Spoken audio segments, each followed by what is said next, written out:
Now we're rolling. Yeah. There he goes. So, guys, sorry, y'all. Welcome back. What's Episode up? 106 of the Option Select podcast.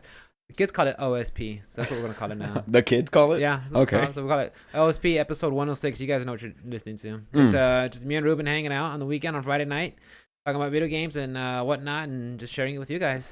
Thank you for hanging out. We appreciate it. Heck yeah. We're going to get right into it. Oh, Ruben, goodness. how was your week? My week went pretty well, actually. Work went smooth. I had the trainee with me until Wednesday, so I had him do a lot of training exercises and stuff, learning the handheld and all that good stuff, and driving.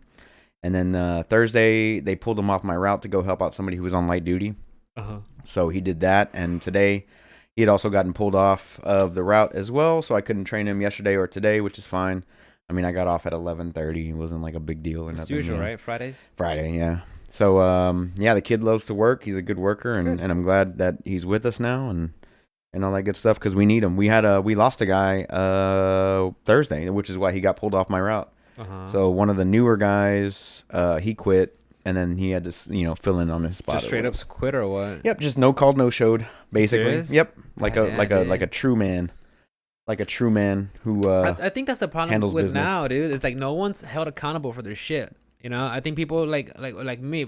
I mean, I know this is your second right now, but I just want to go on a tangent. Go But ahead. it's just right now. What irks me right now is that there's a lot of people at my job too that just don't take accountability for their actions, and I have to go pick up the slack, and just pissing me off. And this whole week was just A lot of that. yeah, a lot of that, dude. And it sucks, dude. I don't know if it's me getting old and saying that because Right. that's what the old people say, but. These- I see it now. These youngsters. Yeah, I just see it now. I see this gen just, oh, okay, whatever, and they just walk off. Like, The- come on, man. The other problem is like people don't really want to work right now, which is fucking insane to me. Like I was going to a lot of my restaurants and they're like, yeah, we're short staffed, Mhm. big restaurants, big restaurants. They're like, yeah, we've only got 14 people. Is like our entire wait staff. 14. That's like nothing. I You guess- know, what I mean? That's like nothing. So like Depends on the restaurant, though, right? huh? Depends on the restaurant, right? I mean, these are A big restaurant, yeah. high dollar restaurants, and they got 14 people to work.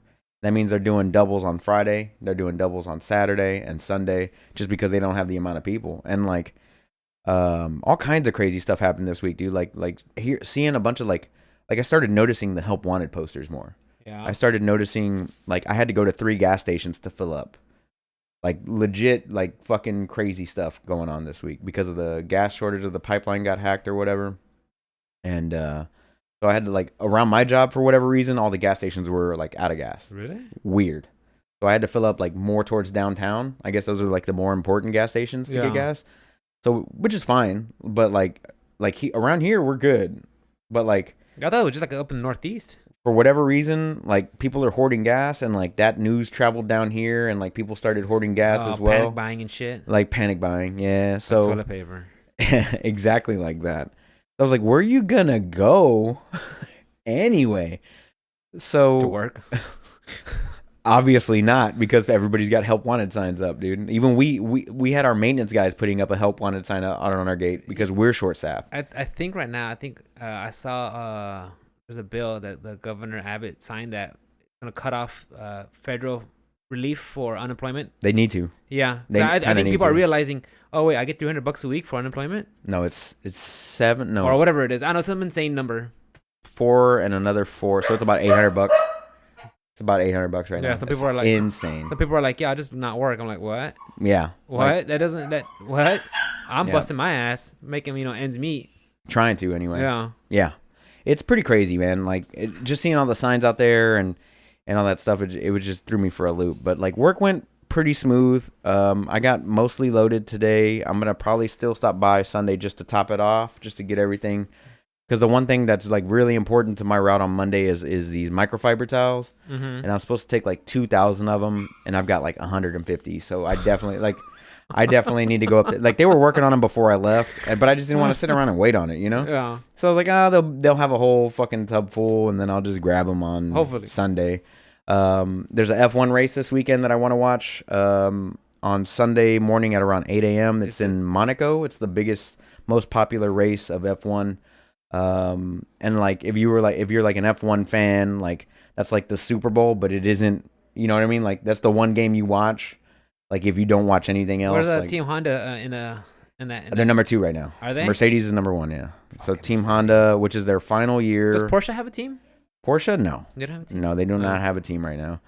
Team Honda is actually Team Red Bull. Honda makes the engines for Red Bull. So really, very, very big team. Lots of money going through that team. So I can't wait to see that race Sunday morning. As for tomorrow, I think me and Alice, are you busy tomorrow?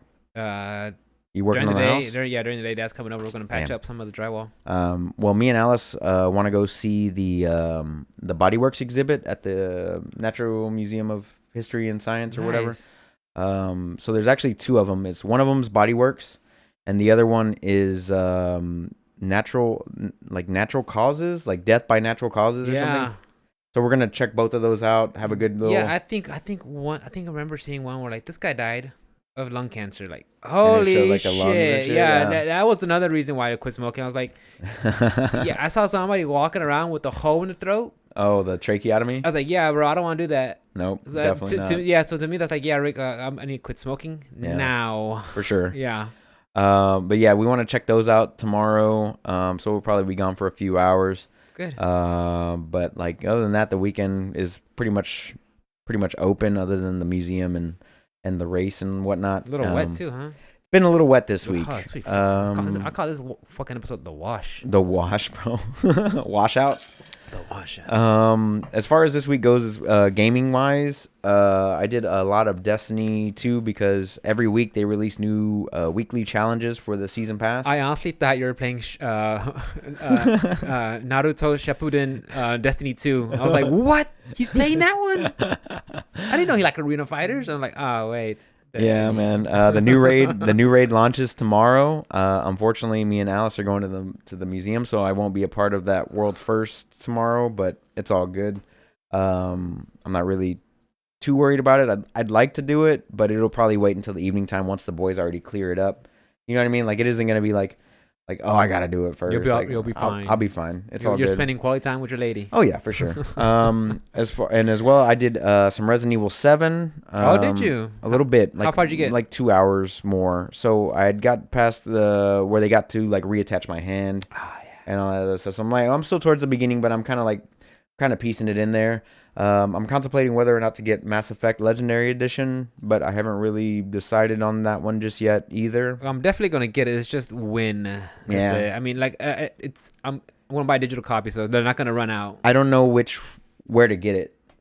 Like I don't know where to get it because they all run at 4K. They all run at 120 FPS. Like I don't know which platform to get it on. I've heard that the PS5 has some graphical errors. And I know that the Series S isn't as powerful as the 5, of course. And then of course my PC can handle it, no problem. So I don't think it'd be a problem for like graphical. It has some graphical issues when it's Really? at performance mode at 120 and 1440p for whatever reason. So other than that, like if you put it on quality, they run at 60 FPS at 4K and whatnot. So I've just been trying to kind of research on that. A little bit of Returnal here and there. A little bit of Beat Saber, a little bit of Demio. All over the place. I've been all over the place trying to keep up with everything that I've got going on. But it's the weekend and I get to focus more on the things that I like to focus on. And we got raid day tomorrow, so raid night hopefully we'll go through. As far as like media is concerned, nothing really too crazy. I was watching Who Killed Sarah Whenever You Walked In. That's that Spanish show that's on Netflix. Real class lady. A little bit of I did 2 or 3 episodes of My Hero. What Steven was talking about last week actually happened earlier today when I was watching for lunch. It was what's his name? Deku had to fight the gentleman villain or whatever. Gentleman's Caller, I don't know. Yeah, whatever his name is. Yeah. So they were fighting, and it was kind of a cool fight. Like he could literally turn air into he can make everything elastic, which I thought was a pretty cool power. Like he was like bouncing on a steel girder, and eventually, like once he gets off and he doesn't like anything he touches would turn elastic, including air. Like he could draw a circle in the air, and then it becomes elastic air. So like it's like a little force field. I Interesting. was like, oh, that's kind of cool. And Deku had gotten some gloves that helps him direct his little finger blasts because he's doing like range attacks now for whatever reason.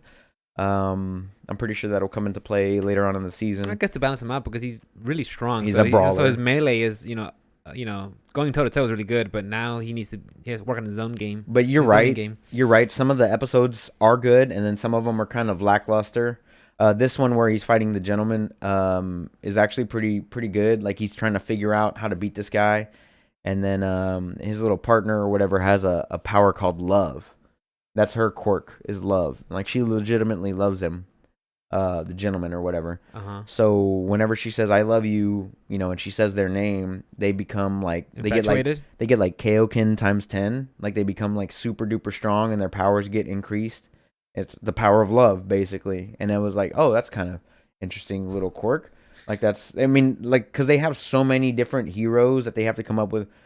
They got a guy with a tail, and that's his power. Like he's got the guy who gets like superpower off sugar. We got a guy that gets powered off of sugar. You got a guy who gets engines that come out of his legs. Yeah, like weird shit like that. Well, he's a speedster. Yeah, you got a guy with a fucking camera lenses anywhere, and he can print photos. Like, whoop-de-fucking-do, right?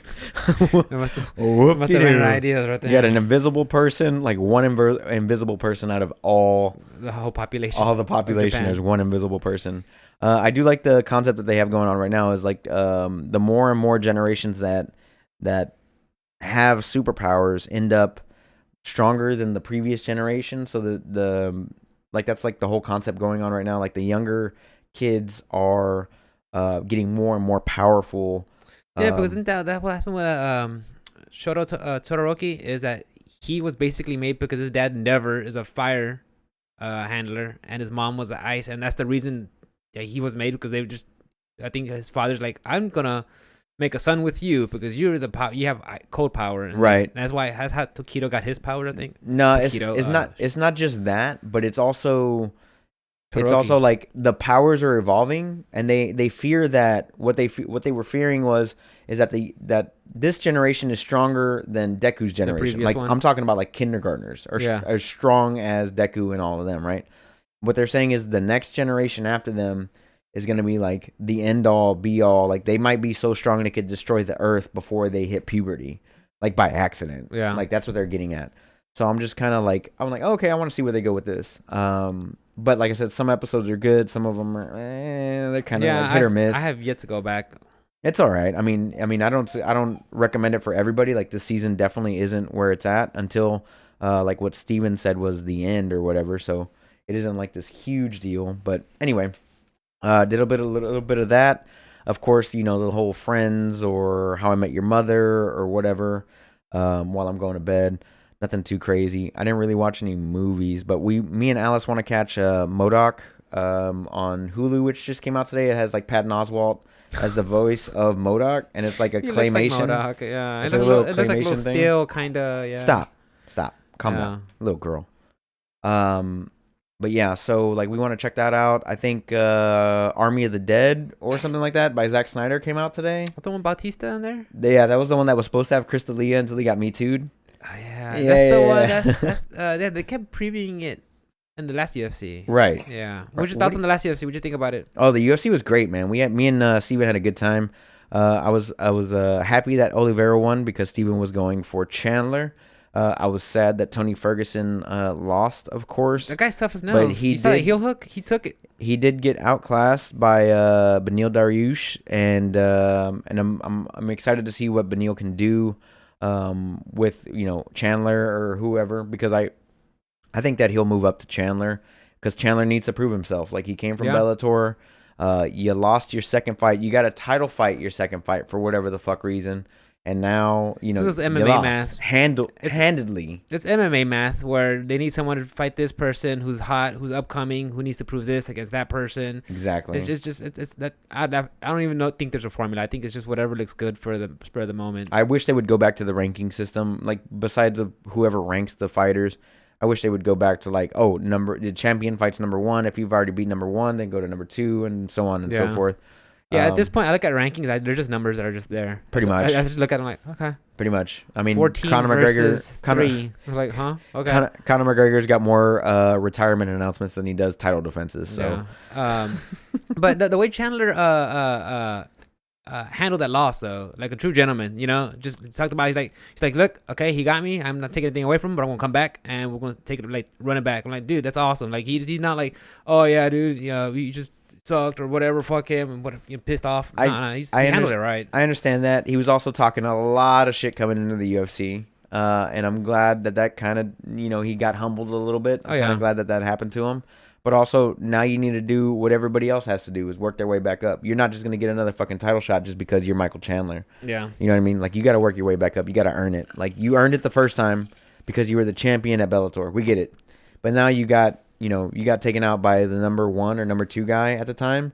And that wasn't even fucking Khabib Nurmagomedov. So it had nothing. Like, if Khabib would have been in there, I think he would have gotten ransacked, dude. Oh, easy. Like, I would have gotten ransacked. Khabib ransacks everybody.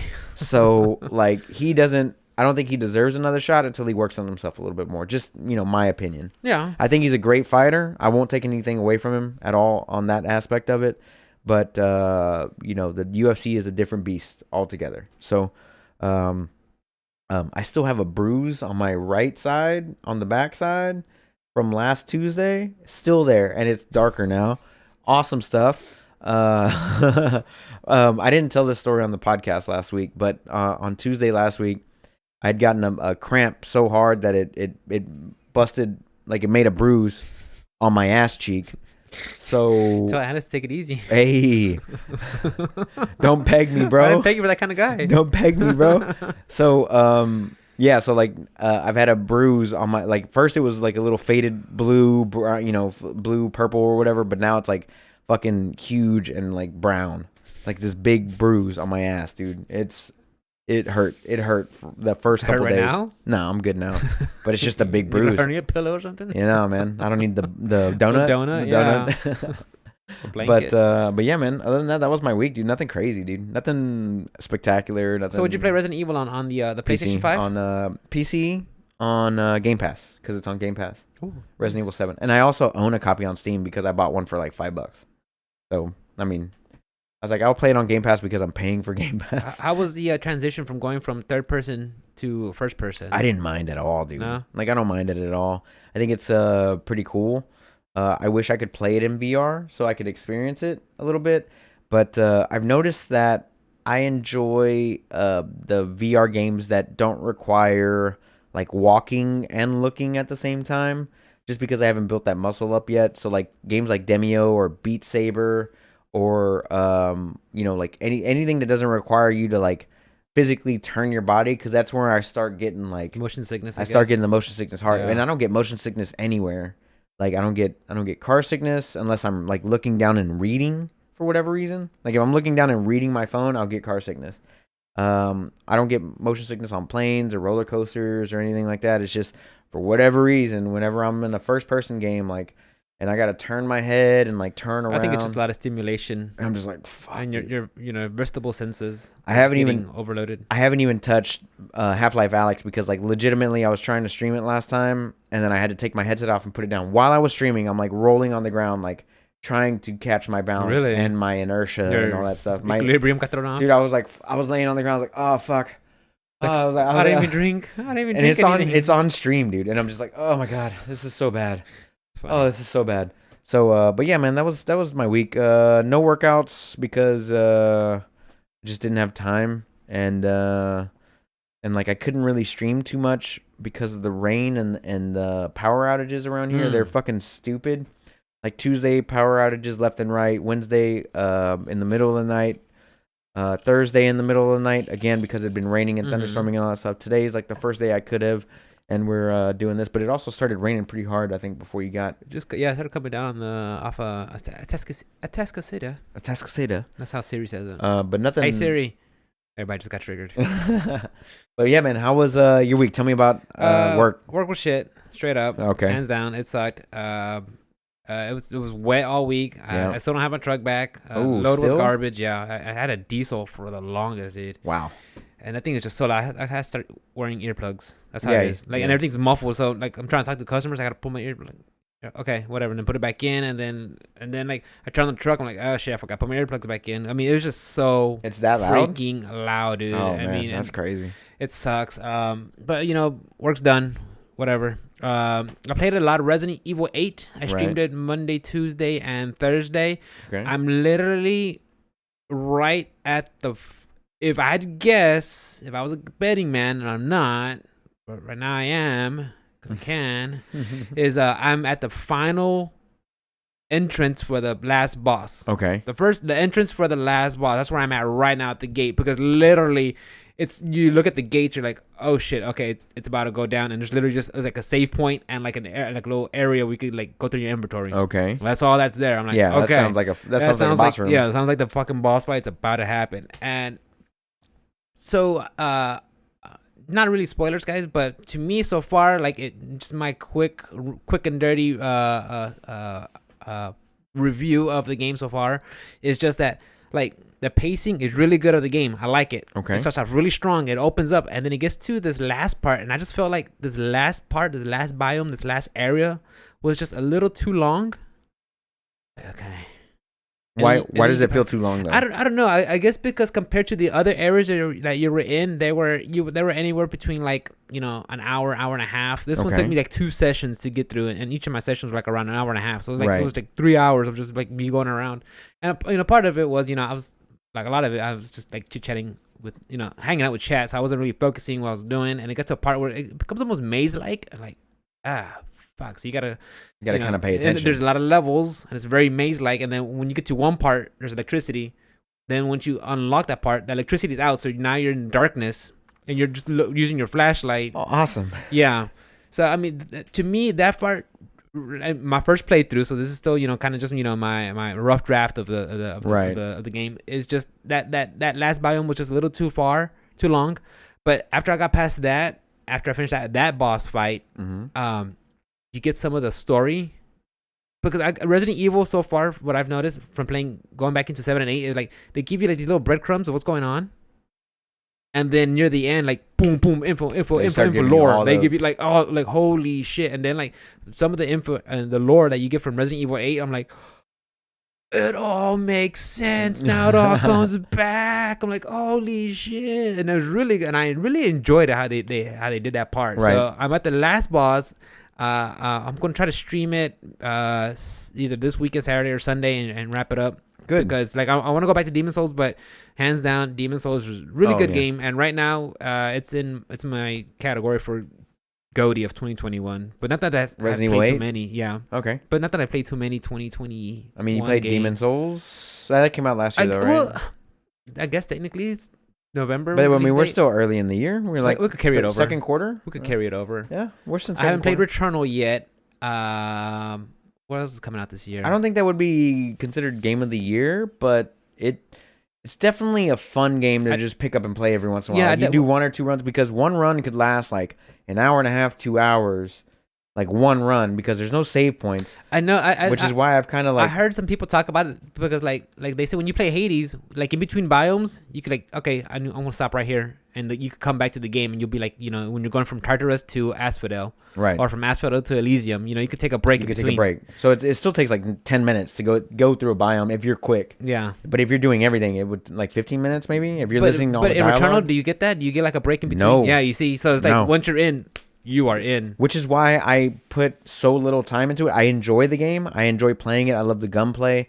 I love everything about the game so far. However, that's the one thing I don't like about it. That's like my once one you're little, in, you're in. Once like if I sit down, like I can't play that. Like if I get home at 6 o'clock at night, I can't start a game of Returnal, because I'm not gonna risk putting my PS5 in rest mode. You know what I'm saying? Are they gonna like fix overnight, hopefully, whenever they need to. Whenever they get around to it. That shouldn't be an issue. It shouldn't be. But like I don't want to put my PS5 in rest mode or whatever. So like I mean I can get a quick run in if I like play like shit and it's like 10-15 minutes. Okay, whatever. Like and then I'll stop. Like 10-15 minutes. Okay, I'm going to stop. Yeah.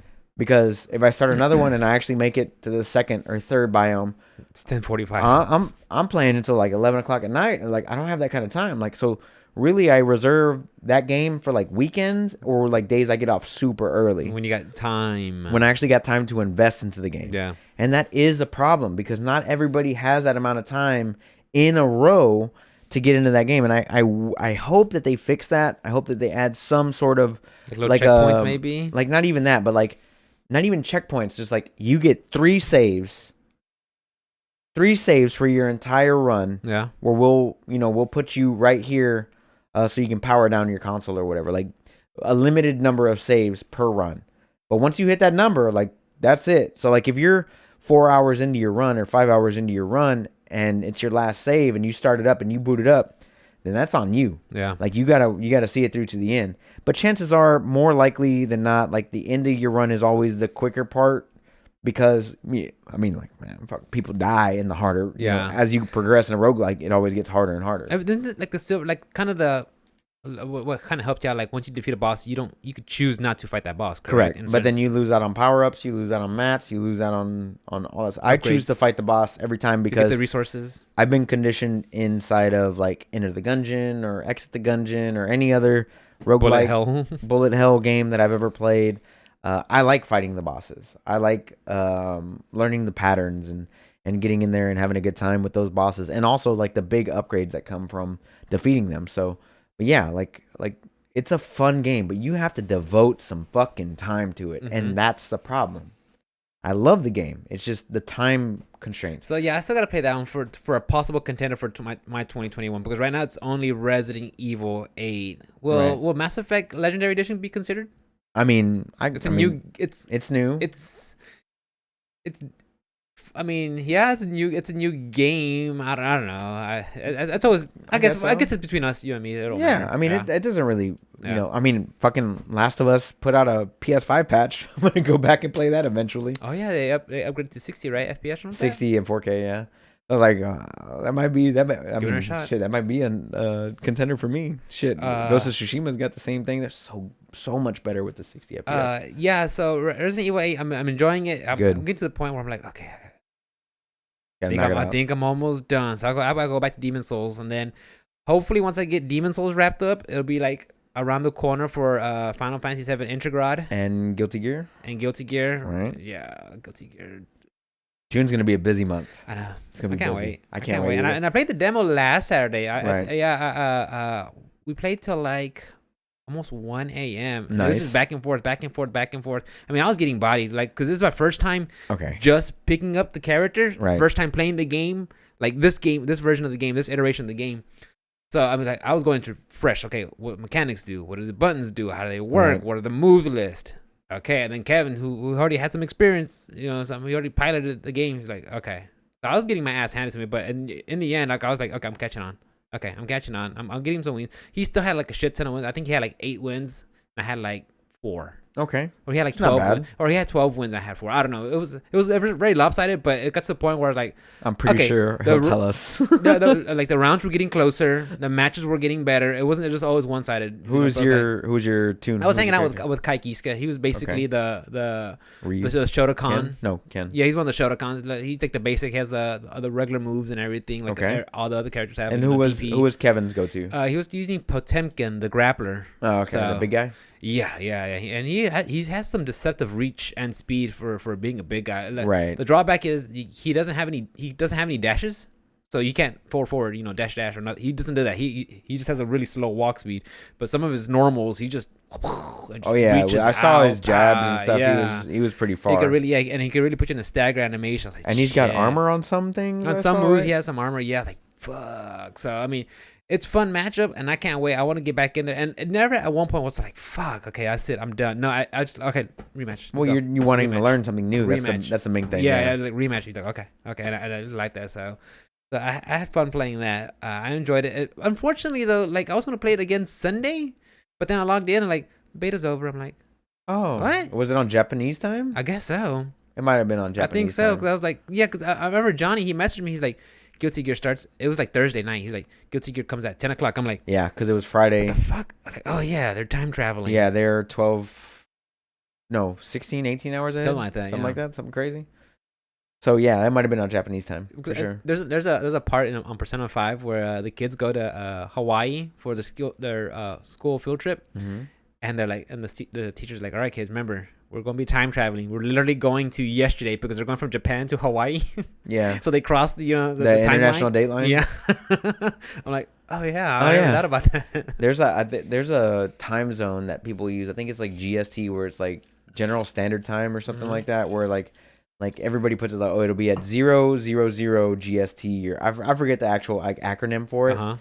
But like I was like, what the fuck is this? Like I had to learn something new, which is something that I didn't know that existed. Like people have like a standardized time, because some people use daylight savings, some people don't use daylight savings.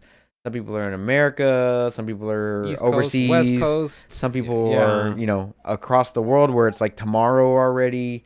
So like they just have like a general standard time, like it's 000 midnight general standard time, like that's it. And I still don't know what time that fucking is, to be honest with you. I've been doing I put all my clocks and watches, my personal clocks and watches, on military time.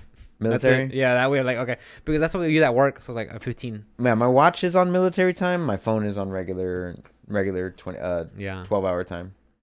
But so I got used to that. Exercises. I got to the second phase of the On It 6 kettlebell program, where it's week 3. Week 4, 5, and 6. Okay. So everything just got ramped up on the intensity. Yeah. And I'm loving it. I'm enjoying it. I'm getting back to my fighter weight, because I'm now hovering back to like 166. Okay. 167. What's your fighting weight? 155? I want. Originally, my target was 158. I was like, bro, that's a lot of work to keep at 158. So I was like, you know what? I'll keep it at 165. That's a happy, medium. I can compromise. I'll still technically be overweight, but you know what? At 165, I'll be okay. Well, you wouldn't actually be in a fight class in UFC. So why? Because there's no 165. There's 155, 170.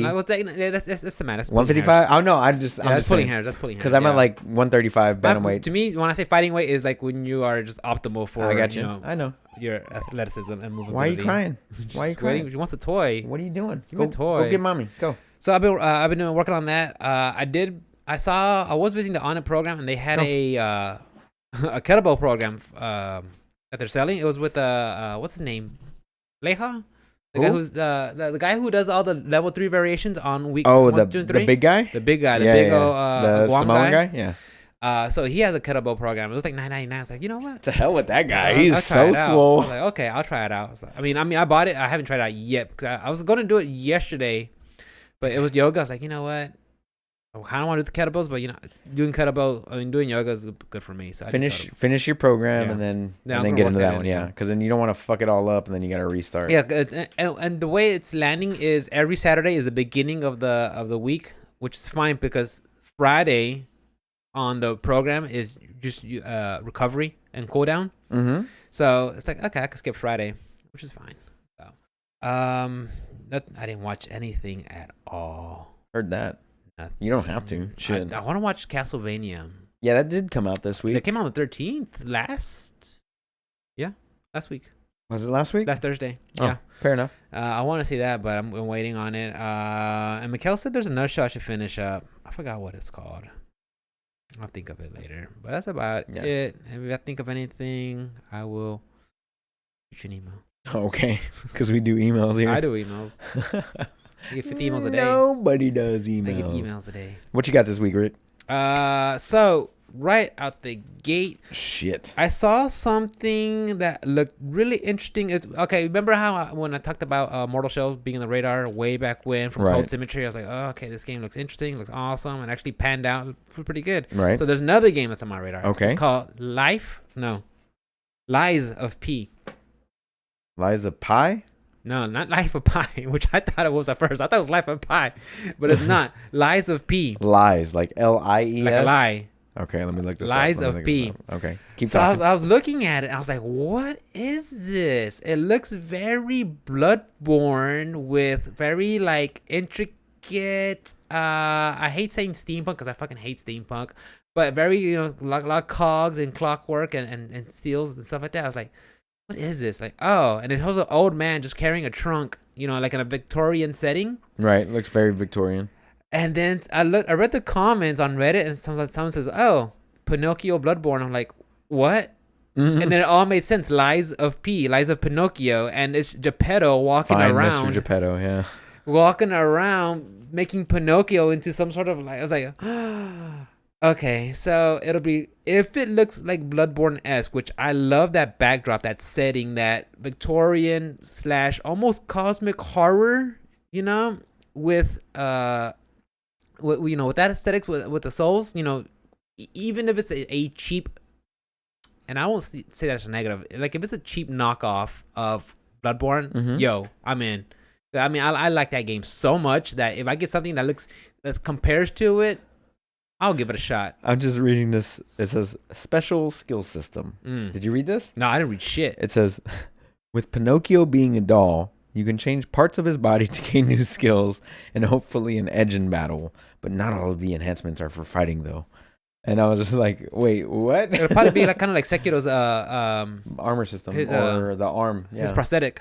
Because they didn't have like different functions. Yes, it did. Yeah. So I'm guessing that's gonna be like that. Maybe you could upgrade some, So this is a title called Liza P from Round 8 Studio. Hopefully your mom will get you, sweetheart. Thank you. NeoWiz is the publisher. So yeah, that's like I saw the trailer. No release date, but it looks cool. Yeah. So I saw it, like I said, Souls clone that looks like a of Bloodborne. I'm in. I'll give it a shot. If it's anything like Mortal Shells, which Mortal Shells, you guys heard me say this already a couple times, but it was just a tight version, short version of a full on Souls game, which I'm fine with that. Right. So okay, fair enough. What else you got, brother? Speaking of Souls, I forgot the name, but the guy who made. She just wants all the attention, dude. She does. She just wants all the attention. Can you close the door and take her out, please? Come on, go outside. Thank you. But the artist, manga artist of Berserk, he passed away. Kentaro. See if you could Google it real quick. Kentaro? Kentaro something. Manga artist of Berserk. He passed away, and the thing is, yes, unfortunately, he passed away. He passed away like at 54, which is really young. But the thing is, like, if you look Kentaro Miura. Yeah, Miura. If you look at Miyazaki's work, who did the Souls games, he was inspired by him. So if you look at the Souls games, you can see like the artwork, coming from that, being inspired by that. So I was like, oh man, that just sucks. Because have you ever seen the Berserk series? He was only 54 years old. Yeah, I know, super young. Super young. Where did he die from? I have no idea. I just saw on Twitter, and then I looked it up. I was like, holy shit, it must be something medical. Or sudden. Who knows? Maybe once. I've actually only seen a little bit of Berserk. I've never gone through the whole thing, but like the ones. It's been a while. I think it was like high school. They have a series that was out, and then I was talking to Ian about it. And the ones on Netflix, there's like 3 movies, and each movie is like they get like the abridged version of each season. And they just kind of make like a quick movie of it. So like the stuff that's on Netflix is like very close to, like it honors the source material. And when I saw Berserk on the Netflix adaptation, the Netflix version, holy shit, that is one dark ass fantasy anime, right? And I really enjoyed it. Like this is me and Mikkel were watching it. I was like, how do you conjure this images up? Because it is like, holy shit. Yeah, he actually died beginning of May. Like May 6th, but they didn't announce it until May 20th. Are you serious? He died from an aortic dissection, which I have no idea what that means. So but it sounds like a heart, yeah. Oh, unfortunate. But yeah, I saw that. I was like, man, that's unfortunate. Yeah. So, but I saw that and just like, I just immediately just thought of, Berserk and like, wow. Yeah. Because that's where I got, when I started noticing it. His artwork. Yeah. From Demon Souls and Berserk. I'm gonna have to go back and rewatch that. I would say give it a shot. That one on Funimation? That one's on Funimation? I'm not too sure if it's on Funimation or not, but for sure it's on Netflix, which everybody has access to that. I saw that Legend of Zelda Skyward Sword HD, they're having a Loftwing amiibo.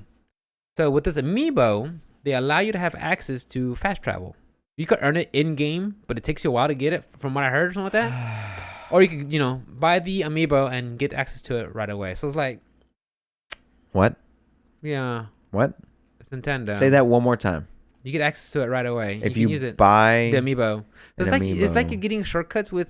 But I mean, they done it before. I think with Breath of the Wild, if you get the Twilight Princess amiibo or the Wolf amiibo, you get access to something. I have the Wolf amiibo, and that gives you access to Wolf, which is a character that only goes around with you in open world. Really? And attacks enemies, but he can get like one shot by a guardian. Really? Pretty much. Yeah. So I was like, I always thought they kind of just use amiibos for little cosmetic things, whatever. Like in game, like you get like a, I don't know. I mean, that's a cool looking amiibo, isn't it? Yeah. I'm still looking for Joker and Terry.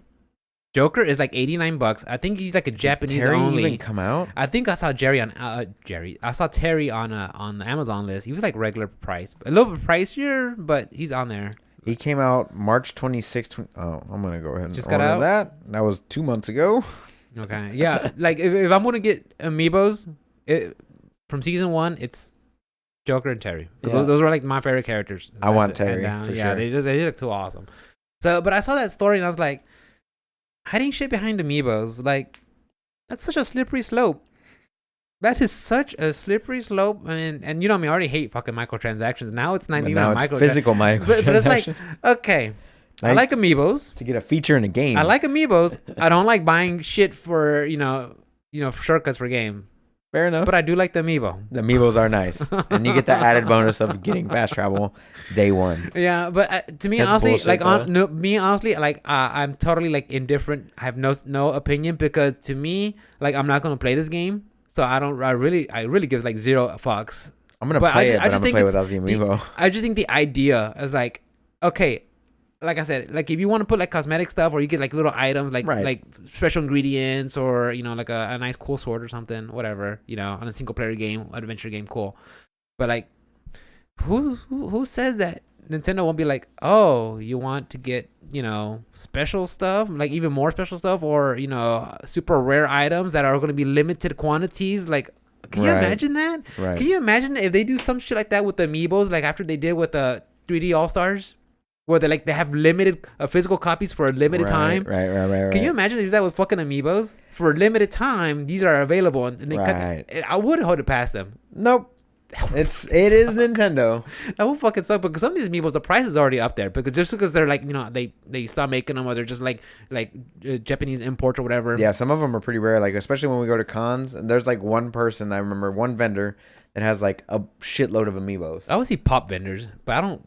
There's one vendor. Like there's a bunch of pop vendors. There's one vendor that does amiibos, and they're like super ultra rare amiibos, and they were going for like crazy amount of money because like they don't make them anymore. Right. Yeah, I think like one from Smash, was it Chrom? Because you know how Chrom, you could get her as male or female. Right. I think like they only made like a very limited amount of the female ones or the male ones or something like that. Sounds about right. I was like, holy shit. I didn't even know they made 2 versions. I thought it was just the male one. Yeah. But I've only ever seen the male one. Yeah, but yeah, like the Joker and Terry one, I would definitely get those. But I don't want to pay that import tax for the Jokers. Like when 89. does the Joker come out? Joker's already out in Japan. He's like 89. Yeah. Here though. And here, I don't know when he's coming out here, dude. Definitely jump on that one. Let me find out. out. I'll move that one to the front. Move that one to the forefront, even though you'll never use it. On the wall. Yeah. Almost the bill, it's right? Out of stock in GameStop. No, it's $15. GameStop. It's literally $15. I don't know when it came out, but I mean it's $16 on GameStop. It's just out of stock. Because maybe I'll get an email notification. Maybe you can send. Maybe. Let me look it up on Amazon. Yeah. Anyway.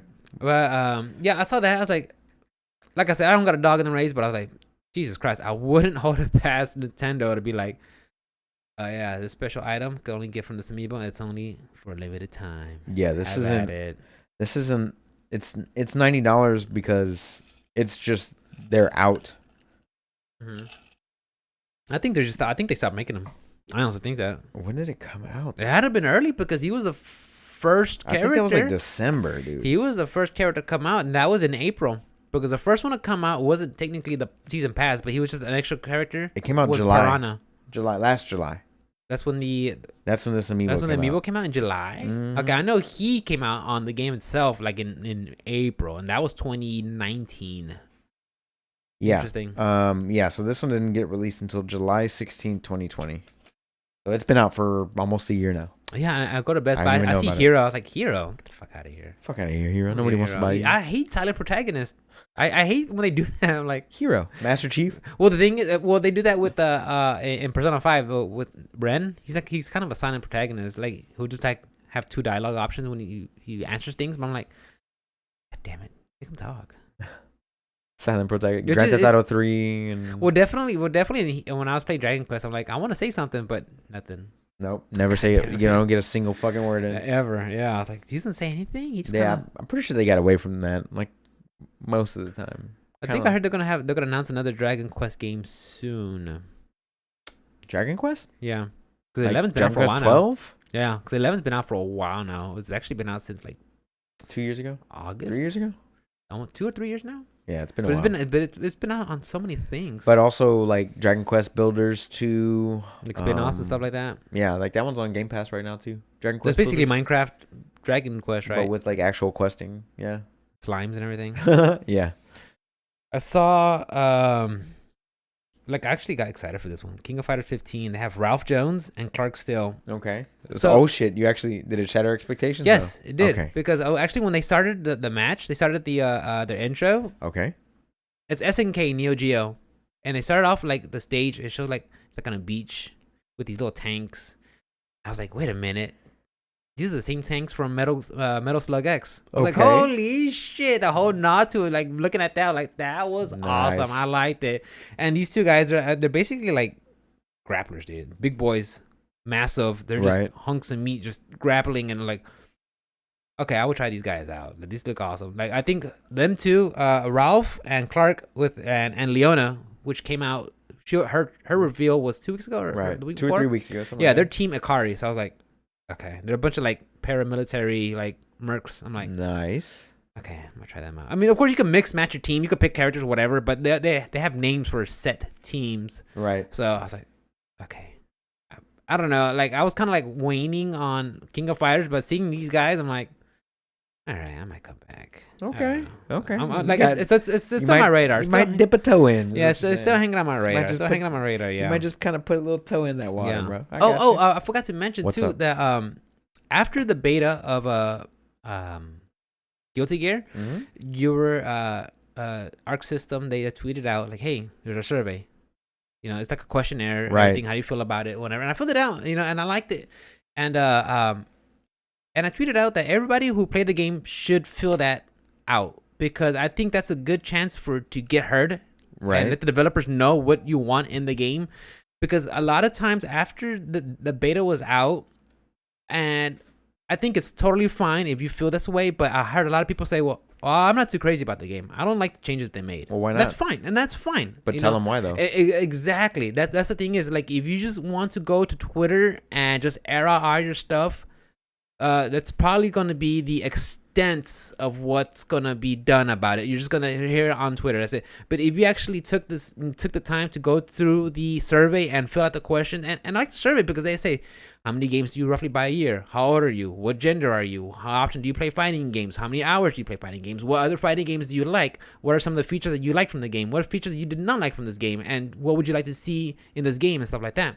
Yes. So, I mean, and I filled all this out, and I enjoyed it. I thought it was really good, and I hope they, take this into account. My only concern is I enjoyed the beta for what it was. I had fun, and I want to play more of it.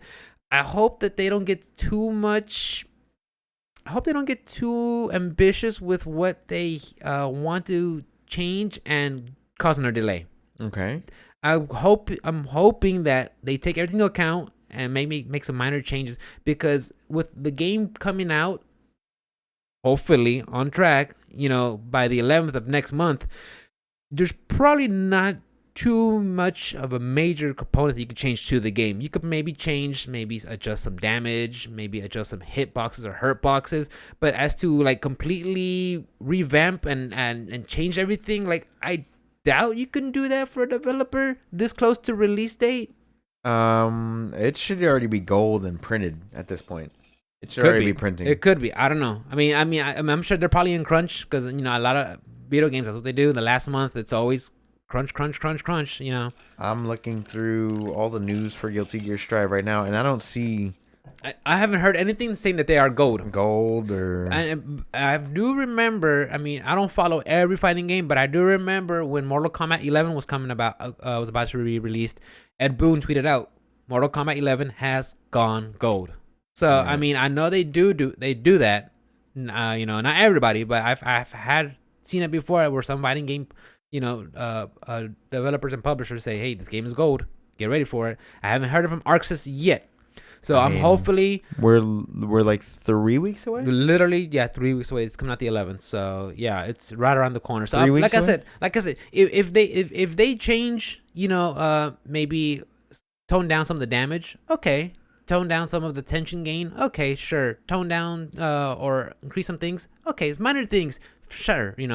Adjust some hurt boxes, some hit boxes, okay. But like something major where like crossplay, or which I wish they had crossplay, but I think they're gonna say they're working on it. So the game was supposed to come out April 6th, right? Yes. Originally. Yeah. April 6th, 11th. And then the 11th. Well, it was supposed to be April 6th if you had like if you got the elite version, you get like 3 days earlier, Right. 4 days earlier. Yeah. So the game was supposed to come out April 6th. They pushed it back a couple months, right? Yeah. So maybe the game went gold and they never announced it. Maybe not. Maybe. So the game went gold in like February and they've already printed the copies and like everything's already set in stone. And then like you'll just get a big day one patch, kind of like what Cyberpunk did or something like that. Like that's what I can see. It's very possible. It's very possible. I don't know. I'm not too sure. Because like it being only 3 weeks away, it's like seems kind of strange. You can't do anything major. So I'm hoping they don't like get all this information and be like, or oh guys, we're delaying it again. Like yeah. Fuck. Because at this point it's like, all right guys, just and I don't want to rush it, because the thing is like you can't make everybody happy. You just can't. You can't. I mean, and honestly, I have a lot of friends who play fighting games, and they say, "Oh, well, I don't like this version of the game because I don't like this game because it's not this." Okay. I understand that. There's some people who's like, "Well, I don't like Street Fighter 2. Oh no, I don't like Street Fighter 4, but I like Third Strike," and that's how they want to play. It's Third Strike. Okay. But like, guys, this is. If you like Third Strike, keep playing Third Strike. That's fine. Right. But every fighting game, especially like one for sure that I know dear to my heart, Street Fighter. Like every Street Fighter, there's always changes along the way. Yeah, it's the premise is still one-on-one fighting. You know, light, medium, heavies, EX, and critical arts or special, whatever. Mm-hmm. But things change. The mechanics change. The crush counters, the A-isms, the different mechanics, the FADC, the adding supers, all that, the parries, all that changes. It makes it a whole different game. So I'm kind of hoping that people don't keep thinking, well, I want Strive to play like XXR or to play like Strive or to play like Xrd. I'm like no, guys, that you got to change the game. You have to do something to bring it up. Right. So I'm hoping Arc System doesn't think like, oh, we got to make everybody happy, because you can't make everybody happy. True. Yeah. Very true. Yeah. Very true. And like I said, and there's some people that just don't like the game. If you don't like it and there's a legit reason why you don't like it, don't buy it. Don't play it. I understand. That's cool. But if you're gonna say I don't like it and you just want to shit on it because you want to ruin the you want to shit the bed for everybody else, well then get out of here. No one needs that kind of criticism. That doesn't help at all. Very true. In my opinion. So hopefully, Guilty Gear will come out on time, and whatever changes they make, they'll do with day one patches. And I know, like I said, I rush games are bad, but at this point, like, I think what can you really change? I don't know. Yeah, it's only 3 weeks away. So yeah, they gotta get off the pot, pretty much. Yeah, yeah. So I'm excited for it. But yeah, going back to King of Fighters, so these characters came out, and like I said, after playing Strive, like, I don't know, I just got reinvigorated to play some more fighting games. And King of Fighters is like, okay, you know what? Maybe I've been kind of shitting on it, and I still don't know much on it. But hey, I'm glad it's coming out, and I really want to play it. Yeah, when is that one supposed to come out? Like sometime this year? It just says sometime this year. Hell if I know. Yeah, that's all it says. Sometime 2021. 2021. What else you got, brother? Oh, I saw continuing the trends of fighting games. I saw that Infil, he is like into fighting games. He made a fighting game glossary. Oh, okay. Yeah, what is that? And Sajam, he if you follow him on his Twitter, he actually like showed you how to like link it to your chat on Slobs. So like you could enter like you have a question about it, or you could find it up. You want to find a word or find the definition of it. It's pretty awesome. Like it literally gets all the definitions, all the words in fighting game category and gives you a definition, which is awesome. Okay. So I was like, because at one time, Dirk, I was talking to Dirk and I saw Amelia from Strive playing some matches. I saw Leffen playing Amelia. I'm like, okay, I like Amelia. How do I play her? He's like, dude, your set play has to be like, she's all about set play. I'm like, sure enough. So what's set play? So set play is playing to a style where you have nothing but setups. That's all you do with her. Is when you play her right. To play her right, it's all about having setups. So you have to place. You have to do what they call a set play. Everything you do has to be ready to set up, whether you're killing frames, doing a move to kill frames, or doing just something. Once you knock them down, ready to get the next move and just ready to go after that. Okay. And just setups. I'm like, okay. So and then Kevin posted another one like, what is option select? And sure enough, you go to option select and it tells you what is an option select. The greatest podcast of all time. Of course that. Yeah. And it just breaks down everything. What is a hard knockdown? What is a quick recovery? What is Oki? What is all this? And it just. And he really did a good job of just going in there, and he just breaks it all down, A through Z. Nice. And you go in there, and like, if you want to find out fight, because a lot of the fighting game, like, the thing is, like, what's a happy birthday? And happy birthday, when it comes to versus game, is when they do a bad tag, and you happen to beat the shit out of both of their characters at the same time. It's called a happy birthday because that's the best gift anyone can give you. Right. Okay. Only thing better than that is a Merry Christmas is when you have all three of them and you beat the shit of them at the same time. But the thing is, like, when I was learning MBCI, I was watching NLBC or just hanging out with Johnny and Dirk, and they're like, happy birthday. I'm like, what the fuck does that mean? Because I'm not used to playing versus games. So learning what's an OTG? What is this? What is different properties of a fighting game? I'm like, oh, okay. And now I know what it means. So you said that's an extension for OBS? I think it was on OBS or Slobs. I don't know. But if you follow Sajam on Twitter, he broke it down how to link it into your Twitch. It's a Twitch extension. That's what you're talking about. I don't know. Look at Sajam. He found a way how to like link it into your into your what was it called again? It's called the Fighting Game Glossary by Infil. INFIL. Okay. Yeah. So I thought it was really cool. Like, it's like, this is just really awesome. You just get all because a lot of times, like, you play fighting games and they have its own jargon. Because the thing is, so many people play this genre that different regions get their jargon, and right. Different words, and like on the West Coast, they have a certain words for this kind of term, or in this area they say this and stuff like that. It's like, okay, interesting. So I saw that and I thought that was pretty cool. I like that, like, awesome. Oh yeah, there's there's like every game. Mm-hmm. What the heck? So the term of today is a taunt jet upper. What's the taunt jet upper? Oh, an extremely difficult but powerful technique for Brian in the Tekken series. Brian's taunt contains an unblockable hit, which can be cancelled into other attacks, including his jet upper, a high damage launcher. However, performing the taunt and then correctly inputting the jet upper is incredibly precise, composed of multiple sequential just frames, and they actually highlight every single other glossary term that you can select. Yeah, which is nice. Your reward, though, is the threat of a mid unblockable that leads to a ton of damage and has nasty other fake outs attached to it. It's just really hard to do.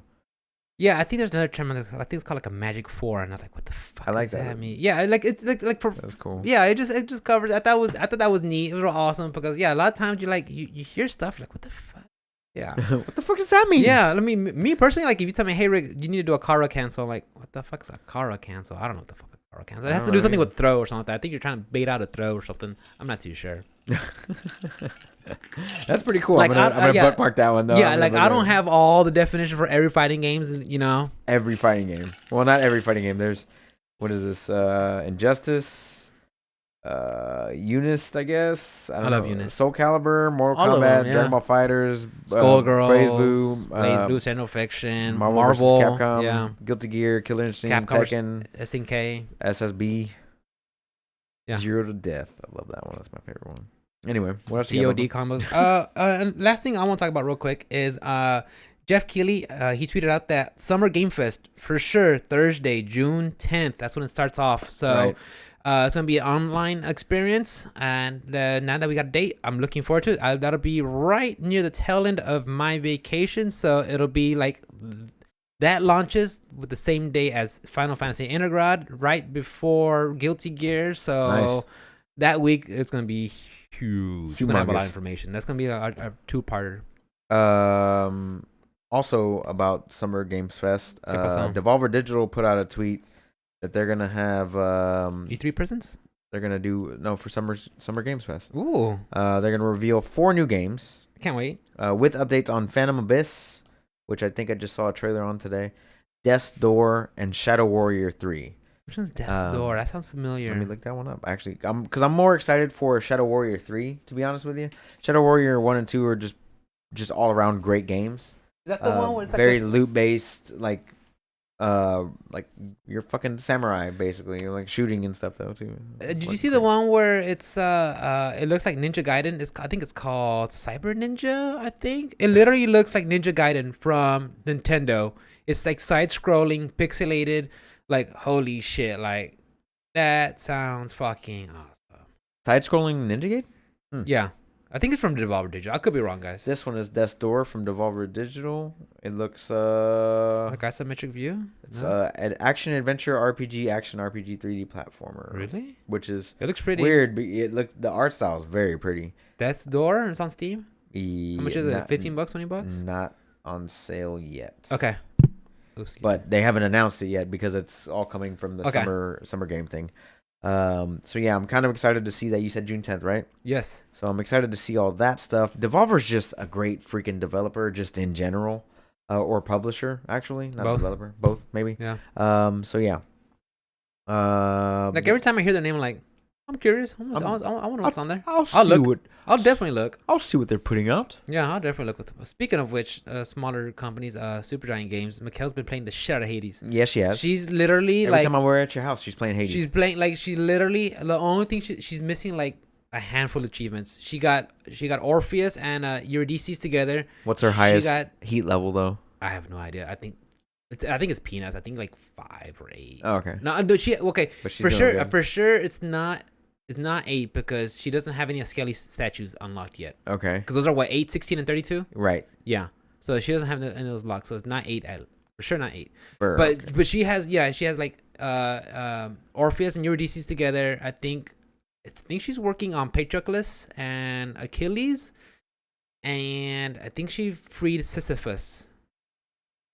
Fuck, she has me beat. You can free Sisyphus? Yeah. I didn't know that. Yeah. I guess I didn't play the game enough in my 50 hours of game time. No. Definitely not, right? There's literally 100 and How many hours? there's 137 hours on my Steam account. I probably did like 27 of it. That's hilarious. Yeah, she's playing the shit out of it. Mikkel, you got to tell me how much game time is on your save, please. And That's hilarious. I think the one achievement that could give her trouble is Pierced Butterfly. Is get Thanatos' trinket up to 30%. Because every time you quickly finish a chamber, it increases by 2%. Mhm. It increases your damage by 2%. You got to get it all the way to 30. Right. I So think the- I've done that. So you have to like, Think so? I don't know, but you have to like quickly clear rooms, and it increases by 2%. Oh boy. Yeah, I was like, Let me see. that one here. could be tough. What was it called again? Pierced Butterfly. Pierced. Pierced. Pierced. I think it's Okay. Pierced Butterfly. Let me see here. See if I have this. Or one. Thanatos trinket, whatever. Does it have achievement. like completed? If like you pull up your global. Steam page, probably. I'm looking at the Steam thing right now. I don't see Pierced Butterfly. Maybe I was just going through it too fast. But that sounds like a pretty interesting. Let me see. It's similar to Hermes' plume. Like when you quickly clear a chamber, you get faster. Well, Thanatos, you do more damage. Hmm. But yeah, she has almost all that unlocked. I'm like, holy shit, man. I'm And I'm at the point now where I don't even want to watch her gameplay because I'm getting stories that I don't want to get spoiled on. Yeah, now I gotta be like, shit, where you at? Hit pause. Hold on, change. Let me get out of the room. Damn. Yeah, let me get out of my own room. Yeah. That's freaking hilarious. Yeah, dude. so she's cranking that game. She's loving it. 120 something hours at least. Well, you I mean, you want a good next gen title for you? Which one? It's coming out November 11th. Did you hear about this one? Which one? November 11th. It's, Halo? huh? I mean, no. It's for PS5. PS5. And well, it is on Xbox as well. You didn't hear Clench about it this? in rank? Clench it. That one's June 10th. That's around the No, corner. the one that I'm talking about is it's one that I mean I think you might have heard of it. It's called like Grand Theft Auto 5. Again? The next gen version comes out. You know, Hold on, because it's the next gen version because they did PS3, PS4, PS5. And, you know, they went through three generations. I'm doing the Elon Musk thing, like, Yeah, like yeah, okay, yeah. The next gen like, version that shit's fucking printing out money. Why not? of Grand Theft Auto 5 comes out November 11th. For those of you in Who the hasn't past played it? 9 years who haven't played that game, welcome What to you the waiting club. for? There was a meme I saw the other day. It's like I grew up playing Grand Theft Auto 5. Like the kids of the last generation, the kids of this generation's like I grew up playing Grand Theft Auto 5. It's like the same fucking game. For real, I mean, it's printing money. I mean, they're doing some. I'm not mad at them. Did they make some content like a heist mode or something? Yeah, they did heist. They did a Payco- casino. They're adding stuff into the map. Payco Alto, I don't know what it's called or something like that. Yeah, they're adding like Yeah. stuff into the map and things like that, which is pretty interesting because I think it was like all the way up until like last year or something like that. They didn't actually change the map at all. What Like, about nothing was Red really- Dead Redemption 2? That's still like That's just like crickets, right? yeah, pretty much. But Because okay. they didn't update it. They didn't. So I mean, is it? You think? Just you guessing? Do you think it's because okay, look, we got all this momentum running on Grand Theft Auto 5. Let's just keep putting this game out. We'll give support. We'll do some content along the way. Mm-hmm. People are loving it. Right. And then you see Red Dead, and you're like, well, we did a lot of work. I mean, they did release it on next gen consoles. We did a but lot they of didn't- work. We put it on PC, but That's about it. That's about as far as they got with it. me outside looking in, I'm guessing the community really likes Grand Theft Auto over Red Dead. I would prefer And, to play and I'm Red not Dead. and I'm not saying Red Dead is terrible by any means. I'm not Great game. saying that, but I think when you really want to play a game and just run around, you know, shoot people up and That's drive your definitely Grand Theft cars, Auto, yeah. you Grand Theft Auto. Now, if you want to do like a cowboy sim, Red Dead's for you, right? Sure. I mean, I'm sure there's like, you know, some I need gaming to aspects reinstall to that it. game. I'm sure there's gaming aspects to that game also. I mean, of course, like I said, I haven't played any of those two games, so I mean, You're missing out. Good stories. That's great. I can't wait till they make the HBO version. There you go. And make a They'll series. probably make a I mean, fucking HBO version. Just make an HBO. I mean, hell, they did it with what's the one with Ellie? Great stories, great gameplay. Last of Us is That's coming out. yeah, that's coming out. So I mean, hell, I'll wait till the HBO iteration of that comes out. So, but yeah, that's what I'm guessing. I'm guessing since if you really want to go to the gaming aspects, Grand Theft Auto is where it's at, and they just building in that community. Fair enough. You know, I mean that's the way I see it. I don't know. I prefer Red Dead Redemption myself, but yeah, I get where you're coming from.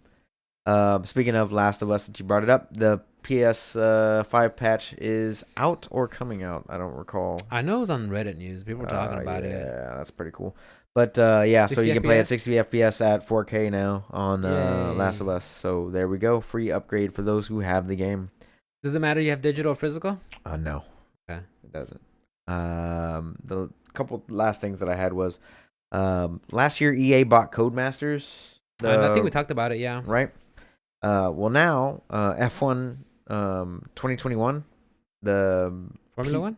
yeah, Formula 1 2021, because they have 2020, 2019 and all that Yearly iterations of it. yeah, it's a sports game and it's EA, so they have yearly iterations of the Transactions, same fucking drivers that were different driving stickers, last year Different stickers. are driving this year. Different teams.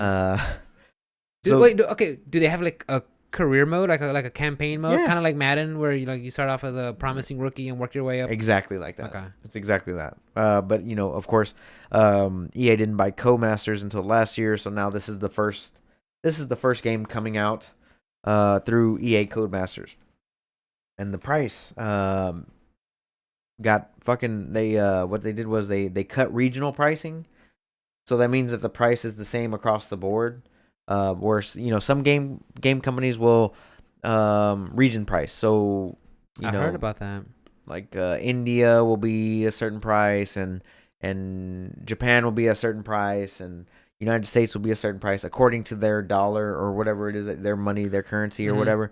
But now that they got rid of that because EA doesn't fuck with that, the price in places like India and places like Australia and things like that are triple the price of last year's video game. Triple. So a game that would cost, I don't know, whatever it costs in India, like let's say 2,000 rupees, or I don't know what the fuck they, you know what I mean? think it's now rupees. whatever. It's 6,000 now. So like if it was something, you just add the itself onto that, and then you add Wait, so itself again. EA is. They took away regional pricing. Oh. So now they're just doing a flat price across the board. It doesn't matter what your currency's worth. We want $70 or whatever. Yeah. That's good or bad? From now on. I think that's bad. Poorer countries still like to play video games too. You know? And then let's call them underdeveloped countries. Not really, because India's a fucking it's like a second world country. Because they have like a shitload of people and a shitload of industry and a shitload of wealth coming out of India all the time. Now the wealth disparity there is a lot higher.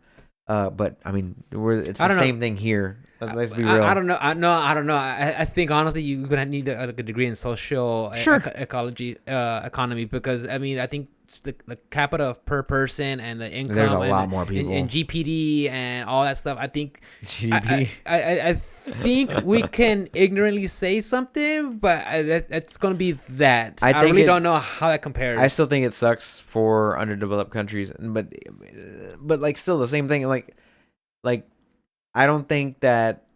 Well, I mean, like hardware costs a bunch of fucking money. Like no matter where you're at right now in the world. Just because there is no hardware to have. But like places in like Australia, which isn't a developing nation, it's a developed nation, like a first world country, and they pay a premium on all their electronics regardless. Definitely. And not only do they pay a premium on their you think it's because an island they have to import it? Electronics, but they also pay a premium on digital games.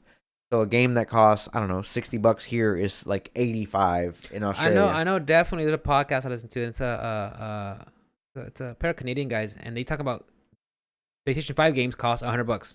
Right, 100 Canadian dollars. Yeah, which is like $70. Is it the same? Yeah, it's pretty close. I don't know. I don't know. They, now that I think about it, yeah, I don't know. It's Canadian dollars or USD. I'm not too sure. What's the Canadian? $1 Canadian dollar. $1 Canadian dollar equals 0.83 United States dollars. Oh, never mind. Yeah. Okay, that's interesting.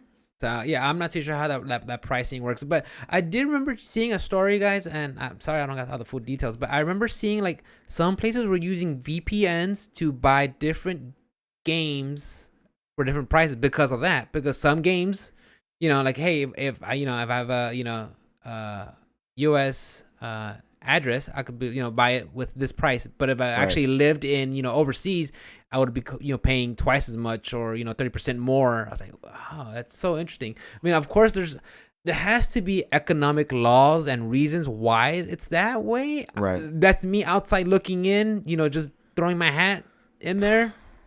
But I mean, chat, if you guys have a legit reason and know this information or just guide us where we can find some of this information, please let me know. I would be interested because I that's something I really don't think about it, because you're right. I mean, we're for us here in Texas and United States, we are going from most of our games being at $59.99. Doesn't say why. Yeah, and some PS5 titles are now being increased to $69.99, $70.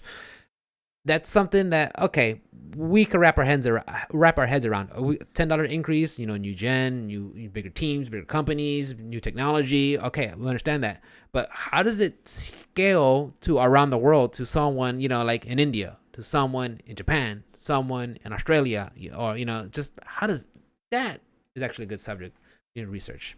We'll talk about more. $1 Canadian dollar equals because 0.82. Because even we talked about it with Kevin last week, how a lot of companies where like they have rules and laws and regulations on just microtransactions. Like in Belgium, if you don't, if your game has, I'm not too sure. It's like if you have microtransactions, it's not allowed, or you have to reveal your odds and your chances, something along those lines. So $1 Canadian dollar doesn't even equal $1. So their prices going up makes kind of that fiscal sense. Mm-hmm. So yeah, $74.99 Canadian equals almost exactly $59.99 US. Okay, which is about where they're at, and they're going up $10 just like everybody else. Well, they're going up 10-hour dollars. And then whatever taxes or whatever. Whatever and all that stuff. So it's actually kind of similar. Yeah. But what they were talking about was there's like region locking pricing.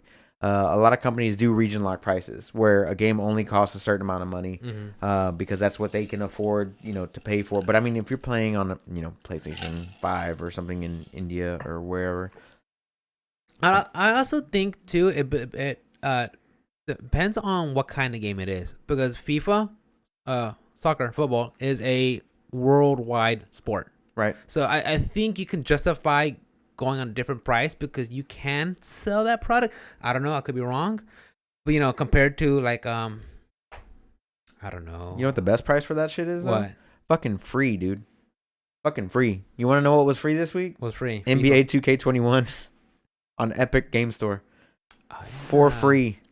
Dude, I was listening to one podcast. I forgot which one it was, but they were talking. They actually broke down the numbers of how much Epic spent on. I think a lot. At one time, I think I saw this on Reddit also. I think Epic offered Sony like $200 million for an exclusive to some of their games. I think Sony's like, we'll talk about it. We'll talk later. Yeah, I was like, interesting.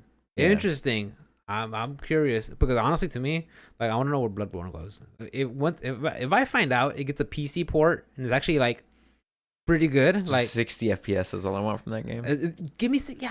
Just 60 at FPS. 1080. Perfect. Maybe 1440p. Let's be real. 1440p is like the new minimum. We could do that option. That could be an option. Yeah. But yeah. If Epic could get a hold of that, dude, I think that'd be dope. That'd be dope. But the thing, I don't know. I just don't know how it's so integrated with the whole financial things and deals and exclusivity deals and, contracts and stuff like shit, that. Yeah, it's. I mean, like us as consumers, as fans, yeah, that'd be great, but. I don't know the first thing about it. How it's gonna multi-million-dollar deals, bro. I remember about that. Dude. And then international laws and shit like that. So who knows? God damn. And then the last thing I got, we're talking on the business side of stuff, but also Dogecoin. No, definitely not talking about Dogecoin. One of my favorite genres of games are stealth games. I enjoy like an open kind of area where like I can stealth through. Splinter Cell, Metal Gear Solid, Siphon Filter, Assassin's Creed, Siphon Filter. That's yeah, old school. It is. Bro. Take me back. It is. That's those guys. They're the ones who do the Halo games now, right? 989 Studios. They changed the names, didn't they? 343 is the name of that. 343. Yeah. Anyway. Yeah. So those being one of my favorite genres of video games, I'm always looking forward to like if I can play a stealth class, I'll play the stealth class in like an RPG or whatever. So anyway, Ubisoft revealed during an earnings call with investors this week that the direction of future Assassin's Creed games will be changing. That the company plans to double down on the RPG structure, which is the past 3 games since Origins, Odyssey, and now Valhalla.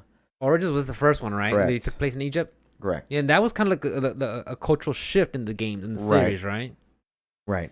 So they're planning on doubling down on that RPG structure from the last 3 entries in the franchise, which means not a whole lot more stuff anymore, which kind of bums me out a little bit. Well, weren't there always like 3 classes since that cultural change where you kind of like you play either as the meathead or the stealth ranger? With Valhalla, it all kind of went away because it's just like this one big perk tree. And then just pick whatever you want. You just pick where you want. It's kind of like Path of Exile, like this giant just grid. So it's just a Creed, not Assassin's Creed? Yes. I don't know. Like you don't have to stealth at all. Like the old games were very linear, kind of like it still had open world, but like the missions were linear. I guess that's the evolution of the series. Yeah, I mean it is what it is. I'm not mad at them because like I've enjoyed all 3 of those past games. I put hundreds of hours into all 3 of those games, not including Immortals Phoenix Rising and all that stuff. So I enjoy these last 3 games as well as the original 5 or 6 or whatever it was. But I would still like for there to be like an sprawling urban place with like like kind of like how 2 and Brotherhood, like the ones with Ezio in them, but like I don't want them to rehash all the same shit either, and there's only so much that you can do with that like one mechanic, I guess. Like there's only so much gameplay you can get out of that. And you're right. I think to me, what you're gonna have to Ubisoft is going to start focusing is, yeah, they want to double down those RPG elements of the games, but after a while, these games have to start having their own unique mechanics to it and start splitting something, because then they just become a almost verbatim copy of what they were 2 years ago. Right. I mean, minus sans the backdrop or history or time era or time piece. Right. You know, I mean, which I mean, because they basically have like it here, like they reuse a lot of animations and things like that. Because I mean, you know, they're gonna, but like just one of the easiest things that they always replicate, and this started in Origins and it went into Odyssey, guiding your bow and Valhalla, or guiding your arrow. No, like not even that. It's just like if you're walking in tall grass, they always put their hand out, kind of like in Gladiator, where he like whenever he's walking and he's like rubbing the tall grass as he's walking to his house. Like that little animation is in all of them, all the characters, every single character. They reset some of their or reuse some of their animations. They reuse a lot of their animations, a lot of their assets. They all get reused a lot. And like if you're gonna take 2 years to like just make an open world, like, you know, do something else with that. Like take more time. When are you gonna see Assassin's Creed Feudal Japan? It's called Ghost of Tsushima, sir. It came out last year. Done. It's already done. No need for them to do it anymore. By Sucker Punch, I'm sorry. Sucker Punch, yeah. Yeah. So, it sucks that they're getting away from that, but it's also nice to see that they recognize that this franchise is popular and it's getting popular with RPG fans. But I hope that they do more RPG elements, because the only RPG element of the game is the loot system. Basically, like there's no choice. I think that also now. I think now we could go into the weeds and we could go into Western RPG compared to JRPG, because we already know that that's two different things. Correct. Now, do you think it's possible they will go into a JRPG aspect, kind of like a Dragon or Persona? Do I think that they would ever do that? Yeah. Hell no. That takes away from it, huh? They would never do that. Not in a fucking million years would they ever make a JRPG for Assassin's Creed. Unless it's Japan.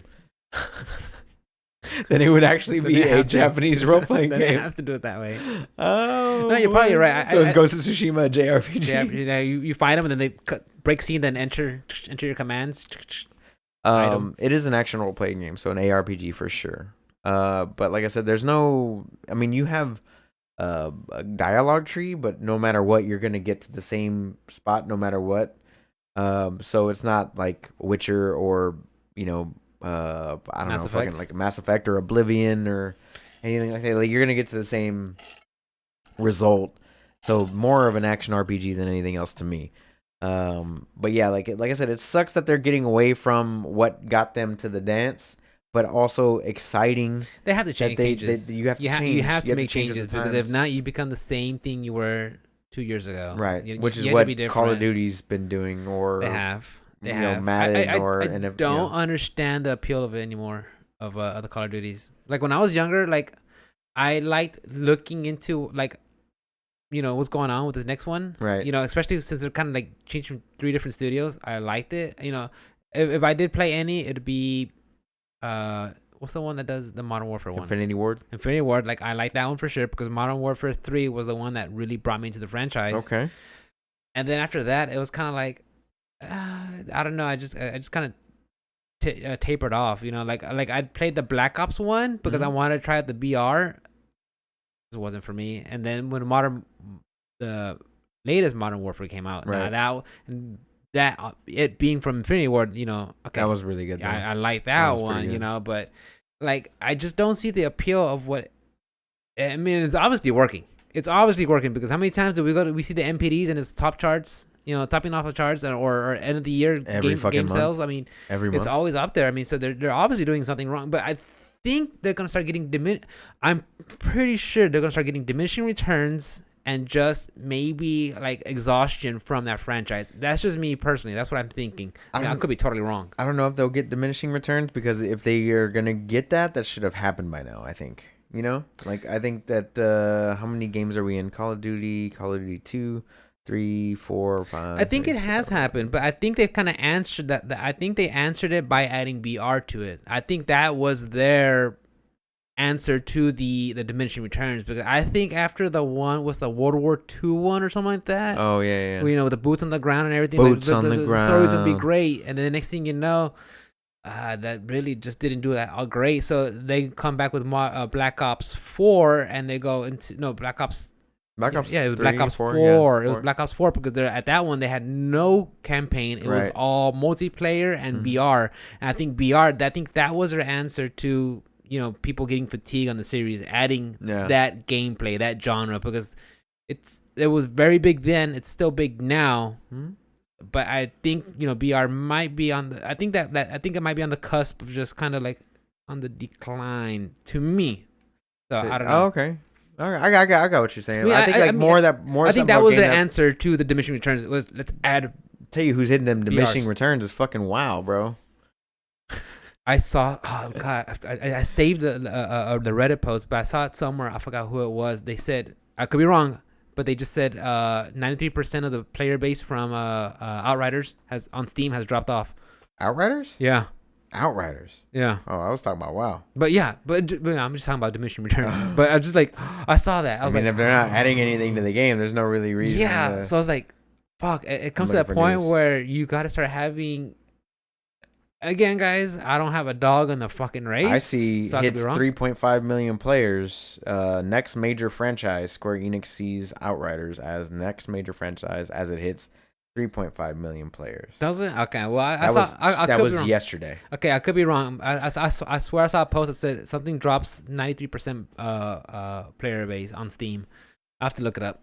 Yeah, I'm just seeing it. 3.5 million players. That's a lot because fucking Valheim hit 6.5 million. And that's this just month. PC, right? That's just PC. Yeah. Outriders is on all 3 consoles. All 3 consoles. All 5 consoles, not including next gen and last gen. And I think it's on Stadia as well. Crazy, but 3.5 million players total, which is a pretty good number. It's a pretty good solid number from a small developer too, small developing team. Yeah, but anyway, man, that's all I got for this week. You want to talk about anything else? I wanted to talk about. Would you say about WoW, the diminishing returns? Oh yeah, because they keep putting out the same content over and over and over again, and the player base. I don't know. Player base is kind of going down. That's all I was talking about. Yeah, if anybody that I know that is interested about it is that leading up to the event. And then maybe a month after it comes out. Right. And that's it. Yep. I mean. But yeah, because it's basically the same thing. Like everybody who was playing Shadowkeep or whatever the fuck it's called this time. Just Shadow Realms or Shadow on. I thought it was called Shadowkeep. Yeah. I might be wrong. I don't know. I don't follow WoW anymore. Yeah, and I was watching one of my online friends play Final Fantasy last night. I couldn't sleep. I'm like, is this Endwalker? Like, no, that hasn't came out yet. Not till like July or June? July or something like that. I was like, holy shit. Another expansion pack for Final Fantasy 14. But again, it's an MMO. Yeah, but they keep changing. I mean, they resurrected that thing from the ground. Well, yeah. I mean, I think it will start off as Final Fantasy 11. That started off as their MMO, and they just kind of they took a step back from it and reworked it, and like, you know what, we're gonna make it Final Fantasy 14, and then that's where it, launched after that. And they've obviously had some success with it. So, I mean. Now that they relaunched it and got all this badass DLC. Yeah, I mean, I hear it's really great JRPG. You played it, you bought it. You tell me how it is. I did. I couldn't get into it. It felt like the same old trappings of the other. Go kill MMOs. 10 pigs. Yeah, bring me their skins. It literally was that. Go and come back. I'm like, come back. Bro, I don't want to do that. I want to walk all the way back to you. What I gotta walk back to you for? Pay $15 a month or $10, bro. Like, nah, I'll just get Game Pass. Well, speaking of which, I tell Mikhail, like, Mikhail, you need to update that shit. You're getting dinged $15 a month because she has the one that includes the EA stuff. Like, you're not even using that. Just get the $9.99. Oh, I get that one because it has the PC and the Xbox the PC stuff. version? Yeah. So if you buy the $15, if you have the $15 one, it's Xbox and PC together. One of them had like if you want the EA stuff. No, that one doesn't. At least that one's just console. free. That one's just free from what I'm included with the Ultimate Edition. Maybe I don't or whatever. know. I don't know. But I haven't fired $5. I haven't fired up that console in a minute. Yeah, I'm sure Mikhail has or hasn't. Maybe not. I kind of want to use the controller when I play Resident Evil. The controller's nice.